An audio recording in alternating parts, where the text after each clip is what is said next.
విష్ణుమూర్తి వినాయకుడి దగ్గరికి వచ్చి గుంజీలు తీసి స్వామిని క్షమాపణ కోరుకొని తమ తమ పనులను నిర్వర్తించుకోవడం కోసం బయటకు వెళ్తూ ఉంటారు. విద్యార్థులైతే పాఠశాలకి, కార్యార్థులైతే కార్యానికి, కార్యాలయాల్లో పనిచేసే వాళ్ళైతే కార్యాలయాలకు వెళ్ళేటప్పుడు స్వామికి క్షమాపణ నమస్కారం చేసుకుని వెళ్తారు. అసలు ఈ గుంజీలు ఎందుకు తీస్తారనే దాన్ని చూస్తే, ఒక రోజున విఘ్నేశ్వరుడు బాలగణపతి మానమామ ఇంటికి వచ్చారు.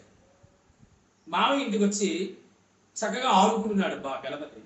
ఆడుకుంటూ ఉంటే శ్రీ మహావిష్ణువు దగ్గర ఆ వైకుంఠంలో ఉండేటటువంటి చక్రం చాలా దగ్గరగా కనిపిస్తుంది, చాలా మెరిసిపోతూ ఉంది, చాలా అందంగా ఉంది. దాన్ని చూశాడు, అది మింగేశాడు. మింగేస్తే విష్ణుమూర్తి చూశాడు. దేవుడుగా మింగేశావని చెప్పేసి అతన్ని బతిమాలాడు, ఒరే ఇచ్చిరా నాయన అని. అప్పుడు ఈయన ఏం చేశాడంటే ఒక వింత చేష్ట చేశాడు.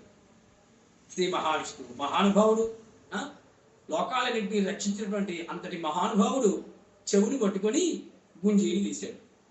ఆ వంగి గుంజీలు తీయడం వినాయకుడు చూసి వింతగా చూసి పక్క నవ్వాడు. ఆ నవ్వుకి ఆ విష్ణు చక్రం బయటకు వచ్చేసింది, సుదర్శన చక్రం. అమ్మయ్య బతుకు జీవుడా అనుకున్నాడు. అందుచేత తమ యొక్క కోరికను నెరవేర్చుకోవడం కోసం విష్ణుమూర్తి వారు ఆ వినాయకుడి దగ్గర గుంజీలు తీసి తమ సుదర్శన చక్రాన్ని తిరిగి రప్పించుకున్నారు. కాబట్టి మన భక్తులు కూడా తమ తమ కోరికలను నెరవేర్చుకోవడం కోసం మన వినాయకుని ముందు గుంజీలు తీస్తారు. ఇది విషయం.